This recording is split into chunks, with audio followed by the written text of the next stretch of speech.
I give a fuck? Why do I give a fuck? Why do I try so hard? Why do I care so much? Welcome to Why Do I Give a Fuck? A cross-cultural conversation between myself, Diane Tate, and Johanna Thompson. In these times of great struggle and possible shift, we ask ourselves, why do we give a fuck about any of it? How does the lens we see the world through impact what we see? And what do we do about it? I am Diane Tate, and here And comes my partner. There's Johanna Thompson. How are you? welcome. It's a big day today. A lot of things going on It in the is, world, it is um, a big day. especially on U.S. territory. We're having the inauguration of President Donald Trump today, Oh, yeah. as we also celebrate Dr. Martin Luther King and all of the transformative work that he did while alive in the U.S. And so it's an interesting day to be on together, having this conversation and watching what's happening in our U.S. Capitol. So talk to me. How you doing? Goodness. I mean, you know, in this day and age, you think about how the universe and how everything seems to come together, and the idea that today is happening on Martin Luther King Jr. Day is just, I don't know. I don't believe in coincidences. So it gives me a little bit of something to focus on and to think about, and in the midst of all of the other stuff that we have going on. So, mhm. I wanted to ask you a question though, friend. What have you been doing since your coming into adulthood, looking and knowing politics on Inauguration Day? What does that look like for you typically? What are you doing? I mean, I feel like it's been a minute since there was a time where I wasn't paying any attention. I will readily probably beginning, gosh, probably Obama's first administration was the first time that I really paid attention to an inauguration day. I ended up taking my daughter to his second inauguration, so we did go to that. We didn't go to the first one, but we went to the second with a girlfriend of hers and her mom. So the four of us got to experience that, and that was it was quite something. It was a day, man. It was a day. I know it wasn't as cold as it was his first inauguration, but it was cold. You have to be on the mall like super, super, super early. I remember walking onto the mall when the sun was coming up, and they were broadcasting music, blasting music, uplifting music all across the mall, and everybody was in a wonderful mood and celebratory and welcoming. There were all of these kind of people that were, I guess, were designated like ushers for helping people and letting people know where they needed to go. They all had these vests on, so I knew that they were there in some sort of capacity, and they were all welcoming, and everybody was hugging and happy, and even though it was super, super, super cold, it was still very exciting to be there, and quite an experience. I'm glad we did it. But yeah, and then last time I remember watching glued to the TV because I just wanted to watch him go. Wanted to watch Oh, the leaving. ending of Yeah, what I was him hoping was go. the end of Who, his who, reign, but not so much. So, who are we talking about? talk about Trump when Trump was out. Oh, okay. You wanted to watch Trump leave and then see I Biden watched and all the way Kamala be through sworn. until the helicopter Yeah. deposited him at the airport, and he did this little speech with his hands, and then he got on the plane. I mean, I had to watch, like, it was a compulsion. I had to watch him You wanted get to make on some sure sort of the aircraft and delivery. leave DC. So then why go on today? Like, as you're like having the memory of him and wanting to watch him gone, and now the reality of here he is coming back. So Yeah. now we have him in office and whole thing. It just, I mean, it's not surprising. I'm not Mm. surprised. I'm not clutching my pearls because I fully expected this to happen. It's interesting. I was listening to a little bit of commentary this morning about it, and the one of the commentators, who is a black woman, was saying that the thing that was sticking in her mind was that you hear that phrase all the time, this is not who America is. And she said, absolutely, this is who we are. This is who That's what we've always America been. is. And I'm hoping that that means that people, at least in the mainstream media, are going to get a little more honest about the fact that, yes, Hmm. indeed, this is exactly who this country has been since its Hmm. inception. And he got voted back in fair and square. I mean, yes, it was only 1 point difference between the two, but this is what this country wanted. But you couldn't tell it from the lack of people that were standing on the streets as the motorcade was going to the Capitol. There was Hmm. nobody there. I mean, maybe a hand, just one line of people. They usually talk about how many deep the rows are going to be. It was only one row of people. Interesting. Very, very slim. So, but I'm sure the Trump supporters are pretty pissed off that they moved the proceedings inside Ceremony inside. because all those ticket holders don't, there's nothing for them to redeem. Actually witness. Mm-hmm. Yeah. Not even going to be a parade. They're going to do it at the stadium at the Oh, Civic Center or something. They're going to do a mini parade okay. at the Civic Center, and he's going to have a rally tonight instead of going to work, which is Yeah. what the president typically does. He's going to Yeah. have a rally tonight, so it'll be a big, Okay. big party. Oh, oh, okay. Mhm. I'm fascinated. I'm fascinated just because this is so completely different. I Mhm. have been participating in inaugurations since I was a young person. And then like as I'm thinking back to this, I'm like reflecting on how politically engaged I have been. So my first inauguration was during Bill Clinton's first presidency. Okay. And I was a young person going there, so Yeah. I was really going there to have some fun, have party. I was in college during that time. We had voted. He had his two little young people.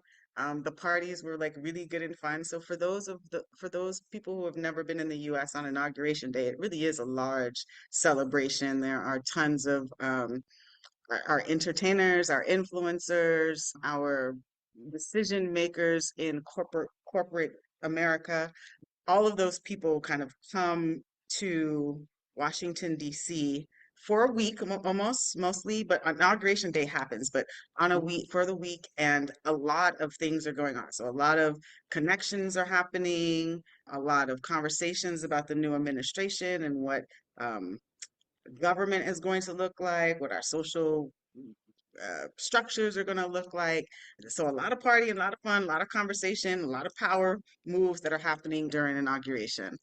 And it also is a celebration for like US citizens to be able to show their support for the office, Mm-hmm. less so much the person. I mean, and there is this component of a Republican or Democrats, because I have actually not gone to a Republican inauguration. So that also does speak to um, where our affiliations lie. And depending on where you are across the globe, that can be a really strong connection. And I'm learning that here on the island of Jamaica, that there's a very strong connection with political parties as well. A little different than the way that we do it in the United States, but Okay. still you have this, kind of binary system of politics. So just giving context about inauguration and why we've decided to be here today. One, because you have a black identified woman, a white identified woman, you have this context of what's happening in the US, you have a thought process about what it's going to look like to have another Trump administration, specifically at this technological era and stage that we are in, and what the celebration today means, on top of being a day where we typically also celebrate the history and contributions of Martin Luther King Yeah. Jr. in bringing peace, in bringing unity, asking for love and inclusivity during a time when America was at the height of the civil rights movement, trying to get policies, legislation, some equality for African Americans in particular, but then that also spread to other folks who were marginalized, right? The civil rights movement was not only about Black identified humans, that was the center of it, but then it also spoke to people who have disabilities. It spoke to more support for gender rights. It spoke to more support for rights for people who were marginalized from different countries at the time. So it's really interesting to be on this day back in this space thinking about like what the complexities and intersections of this day looks like, bringing in somebody who has been the face of white supremacy in a really strong way on a day where we're celebrating Martin Luther King, on a day when it's supposed to be a celebration of the office of the presidency and an administration and what we have to look forward to in the next 4 years and where people feel and are falling on this day. And you speaking about the representation of it not being a lot of people on the streets, where regardless of weather and all of that kind of stuff, there's typically tons of people that Mhm. are out. So it speaks to like, for me, safety, where how people are feeling about safety. It speaks to how people are feeling about being upfront about the fact that they supported the Trump administration, because we cannot deny that it was a sweeping situation that we saw when the Yeah. United States turned red Yep. on election It did. night. Yeah. And yeah, man, we're here today to see what it looks like. So just inviting people into that context of the conversation and what I have experienced in inaugurations and having been at most of the Democratic Party inaugurations that have come in since I've been old enough to vote, and what the energy feels like, and what the excitement for the possibilities of the next 4 years can be. And that's how I come into this space today. Yeah. Well, thank you for that. And I want to say to everyone that I come into the space a little under the weather, which is Yeah. appropriate for today, I think. I got a little bit of a cold, so if you see me coughing, I apologize for that. I'm going to do my best to mute before I let anything fly. Um, but yeah, I was watching some of the feed of the dignitaries coming in, and you mentioned tech. All of the big tech owners, corporation heads are in the rotunda right now, Hmm. sitting in a place of prominence, almost as if they were cabinet members or cabinet Yeah. nominees. So that's very interesting. There are, it's indoors this year. Let's say this out loud. Apparently, this hasn't happened since Reagan. One of Reagan's inaugurations was indoors because of the cold. It's not colder than it was for Obama's first inauguration. So I think it's interesting that they're using the cold as an excuse. I'm wondering if Trump was the one that pushed for it to be moved indoors, because now he can't have, nobody can tell him that he didn't have a crowd size, right? Because it's limited. They're in the rotunda. I think there's about 800 people there that are able to be in the rotunda proper. And then there's another space below them that can hold, I think, 2,000 people. So there are a lot of over what they might call nowadays the overflow room is down below. So that's where a lot of the spouses of the House members and Senate members, because there just isn't enough space for everybody in the rotunda. So I think it's interesting that a incoming president who is so focused on crowd size has conceivably orchestrated his inauguration to be indoors so that crowd size is just not a thing, right? Because nobody's there. So that's happening. A lot of conversation about his pardons. Biden Hmm. did some preemptive pardons yesterday. Hmm. I don't know if you've heard about any of these, but some of the names are General Mark Milley, he Hmm. preemptively pardoned, who's the former chairman of the Joint Chief of Staff. Dr. Anthony Fauci got a preemptive pardon. All of the members of the January 6th committee got preemptively pardoned. And this is interesting. All the Capitol Hill police officers that testified in front of the January 6th committee got preemptive pardons because Trump has been threatening to bring charges against all of these folks. And so Biden decided yesterday that he wanted to preemptively pardon all of those folks, not to say that they did anything wrong, but to protect them from anything Yeah. that Trump may be able to do during his administration. So thought that was interesting. The ability to pardon is a really big deal for the president, Yeah, and it's not absolutely. usually used in that way, but I can understand why he felt like that was important. So, Mhm.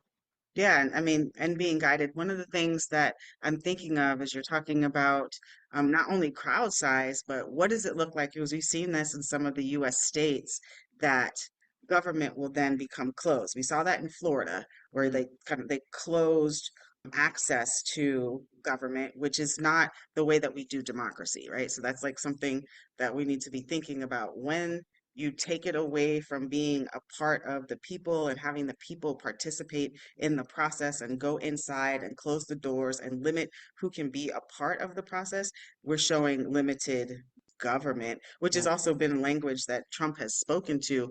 But when it's closed off like that and only certain folks are getting into the space, this is what we're talking about when we're seeing kind of the structural components of supremacy, right, happening. Right. Because, And I would say that it's been closed for a long time in terms of who has access, right? But with this hmm election, so you and I have talked about this before about how the difference between Biden and Trump in a lot of ways was not that different, actually, but one hmm had the illusion that he was more open to supporting people that needed support, and the other is just straight up, I don't care and I'm not going to even try to that's what we're pretend. gonna do. So hmm it feels like what you just described is similar to that concept, is that we've had it closed. I mean, there are many constitutional scholars, I am not one, who already call our government an oligarchy, but now, but it's like a shadow oligarchy where it has the illusion of openness, but not really. And now it's going to hmm be more, that illusion is going to be like, you know what, we're not going to expend the energy to create the illusion. We're just going to say, nope, it's closed. And so many of those tech giants that are sitting in the, and I don't use the term giant in terms of puffing them up. I'm just using that hmm as to Having power, yeah, folks that have power. they're sitting in that rotunda right now for a reason. They're there hmm intentionally. They were the biggest donors for his campaign, and they are hmm demanding and expecting payment for those donations, and he's willing to give it to them. And so it'll be interesting to see how that unfolds. I don't think any of us are that surprised, that they're all there and that they're with their hands out waiting to get their comeuppance for supporting him throughout his campaign. So, hmm and Yeah, then and that level of transparency is going to be very interesting for us to oh, watch because we got to watch it like during the electoral process. right, And now we get to watch it and live in it and be impacted by what the decisions are. And I find that people are comfortable with what is familiar to them. And white supremacy is very familiar in the United States. And so it'll be interesting to see how people just fall into, ducks in a row. I don't even have a right, language to think about right. with this. But After we watched the inauguration and his speech, how do you feel in your body if you're just taking a moment to like check in with your body? Is there really a change? Is there any difference? yeah, Um, back hurts. I feel heavy, even though it's none of it's a surprise. It just knowing that I don't know. I don't even know how to put it into words. Knowing that there are so many people in this country and around the world that are going to be negatively directly impacted by the chaos that this next 4 years might bring, will bring, and whatever that looks like. And that the citizens of this country that look like me voted him in. They wanted mhm, this, and we knew that. We know that that's what this country wants because we won't do the work to undo it. We're sitting in that privilege and enjoying reaping the benefits of that. So, mhm.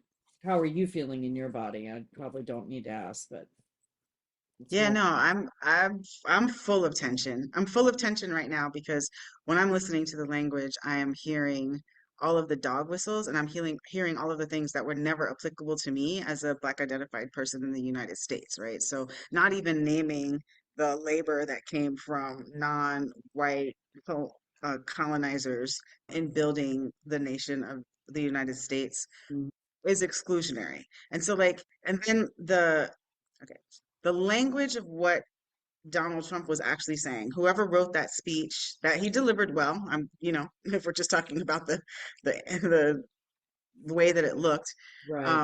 the language that he was communicating isn't the problem. The problem is that it is only going to benefit and be applicable to a certain demographic of people, even in naming that there's only going to be two genders, male and female, harmful, saying things like we are going to be the greatest, we are going to be, then that is exclusionary to every other nation that exists I across know. this globe right now. Oh, Like those are the things that like for me it's like okay to hear this one thing but then to not to recognize when you're talking about the level of harm and violence that exists, the language that is coming out of your mouth continues to promulgate this violence and anger because you are because it comes from a place of individuals, and I'm getting frustrated and not even being able to recognize this. It comes from a place of really individualistic and very narrow and limited understanding and consideration of others. And incredible when I hear person.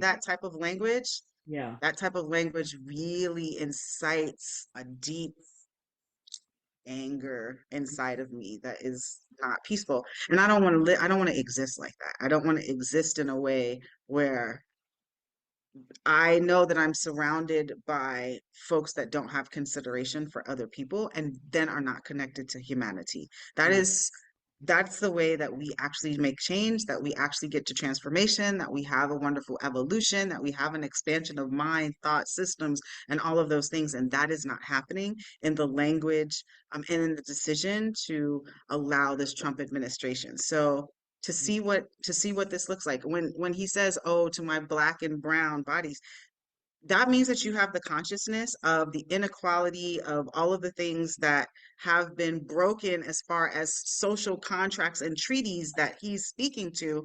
Right. And I don't hear in your language that you are recognizing that. I hear that you're recognizing color blindness, which is not a reality. We don't exist in color blindness. I know that you look like a white woman. I know that you sound like somebody from the South. I Hmm. know that you've had an experience that is completely and totally different from me, very much like my experience being a person from the US who's living in a different country. Folks are going to look at me and like, yeah, we might look the same, but there is an actual difference in my experience and my perspectives and the way that I'm cultured. And that comes out and that's real. And we can't ignore that as we are moving around. Something as simple as me going to market and being a US privileged person and used to touching stuff, touching bags, touching the fruit that I want, looking at it, picking the one that I want.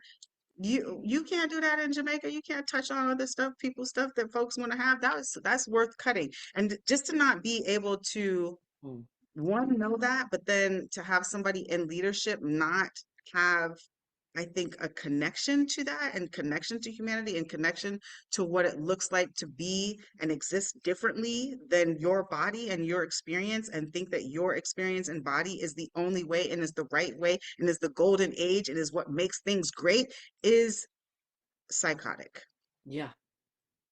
Yeah. period.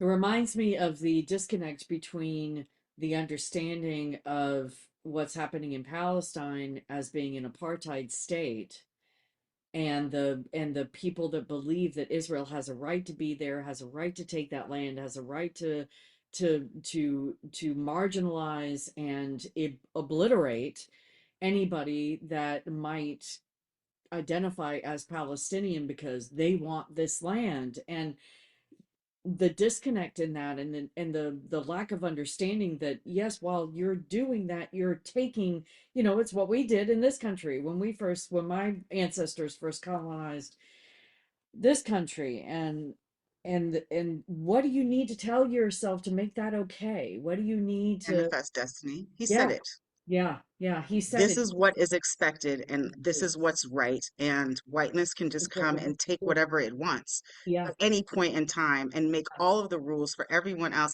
And the thing that is unfortunate that I am witnessing on US territory is that people are okay with that. For Yeah. all the folks who are like, if I was a slave, I would respond this way.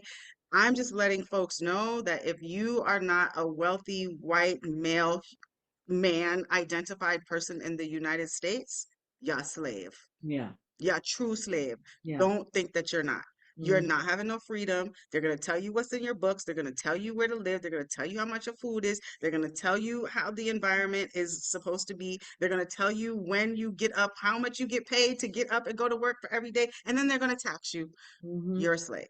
Mhm. So don't be twisted about it. Their Mhm. freedom and day of liberation, that's not, none of that is what's actually happening. No. None of it. Day of liberation for white male identified humans only. Only. Because they need to be back on top because Yeah. we were recognizing that their leadership causes chaos, violence, harm, and this the place that we're at. So y'all voted to have this come back. So people are complacent in it.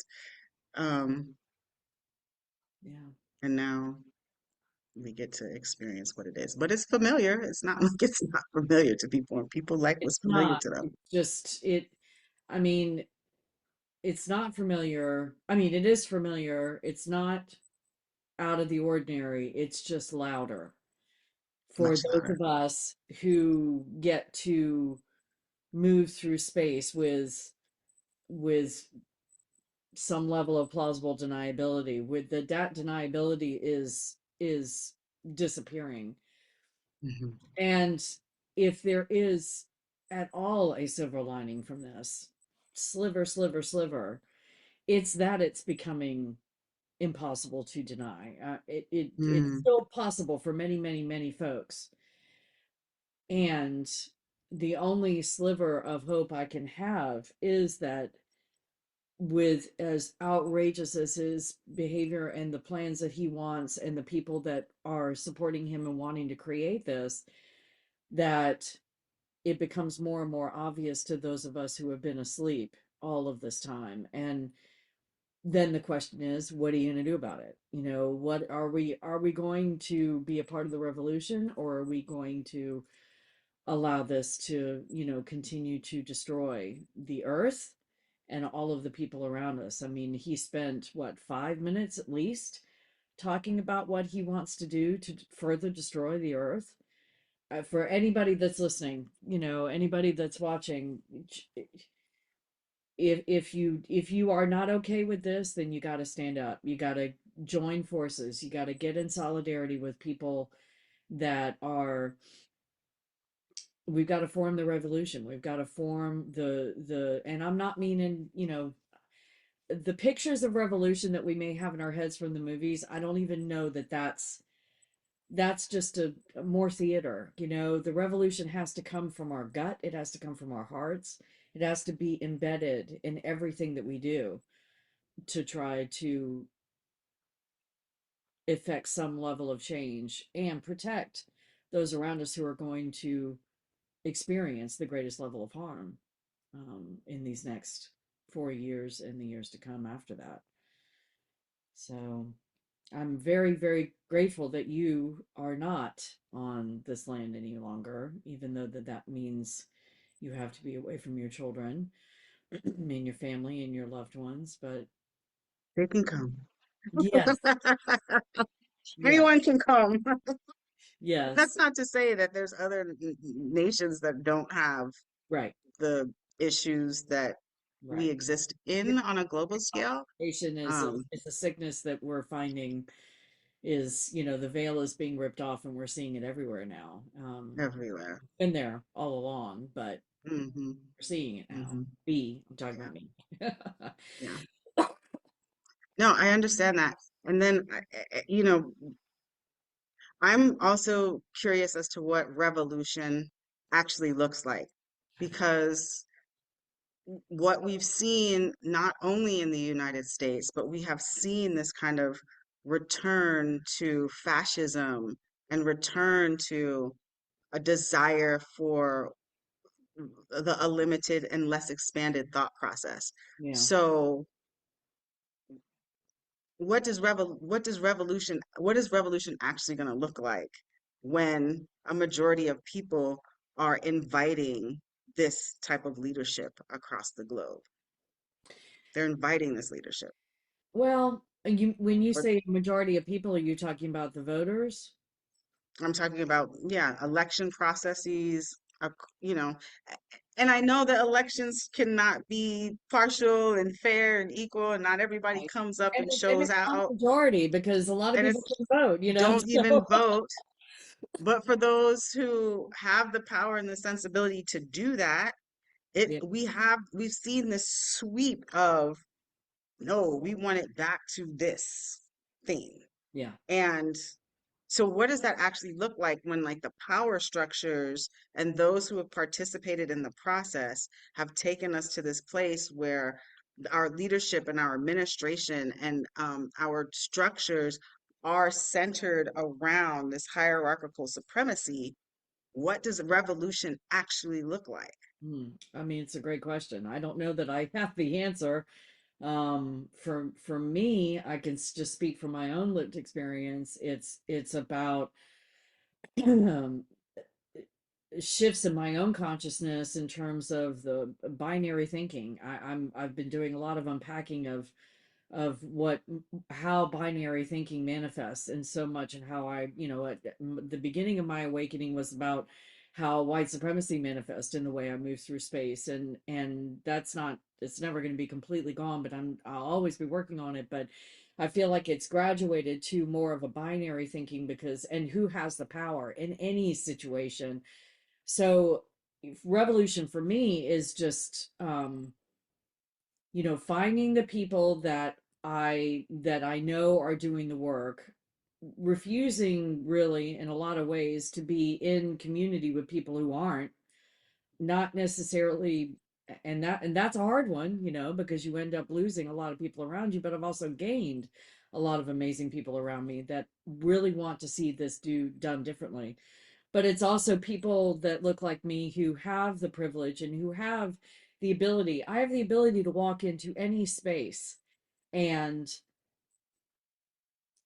for the most part, exist unmolested in terms of being able to question and push back and offer a different opinion, and that's hard to do when you're the person that, when you've every space you're in, you feel like you're doing that. It's hard, but it's necessary, Exhausting. because to me the revolution maybe is the, I think in picture, so it's like chipping away at the Mm. stone facade that surrounds white supremacy and surrounds this Christo-fascist ideology that we're seeing, rise to the surface in such blatant and arrogant fashion. We all have to have our chisels, and we have to just keep chipping away, keep chipping away, keep chipping away. And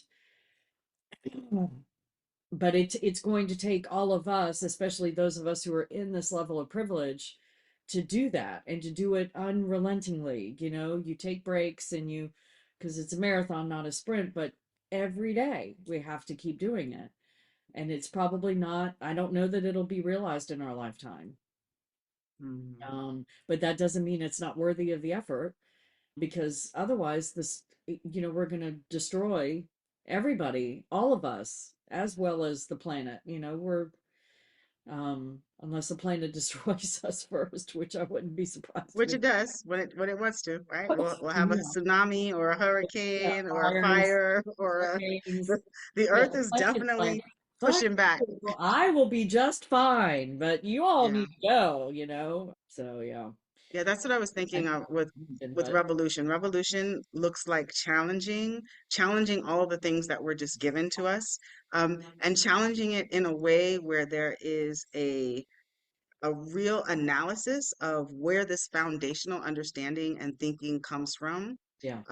and whether or not you want to actually participate in it, because that is what liberation is and freedom is, right? The autonomy of choice to participate in something. And revolution can look like a challenge to those things that we just are like, this is what is. And even if it's not the thing that we expect for it to be, Mm-hmm. to come into the knowledge and the experience of whatever the thing that we didn't expect is what revolution can look like.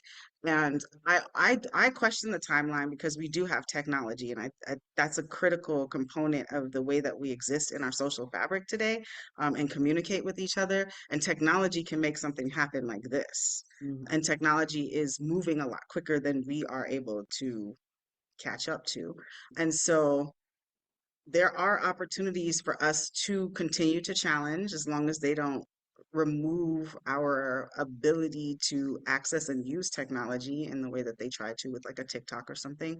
Yeah, that's where our efforts and energy has to fall for us to actually achieve this liberation and this kind of autonomy of choice and our own individualized natural humanity that isn't dictated by a certain singular thought process. Right.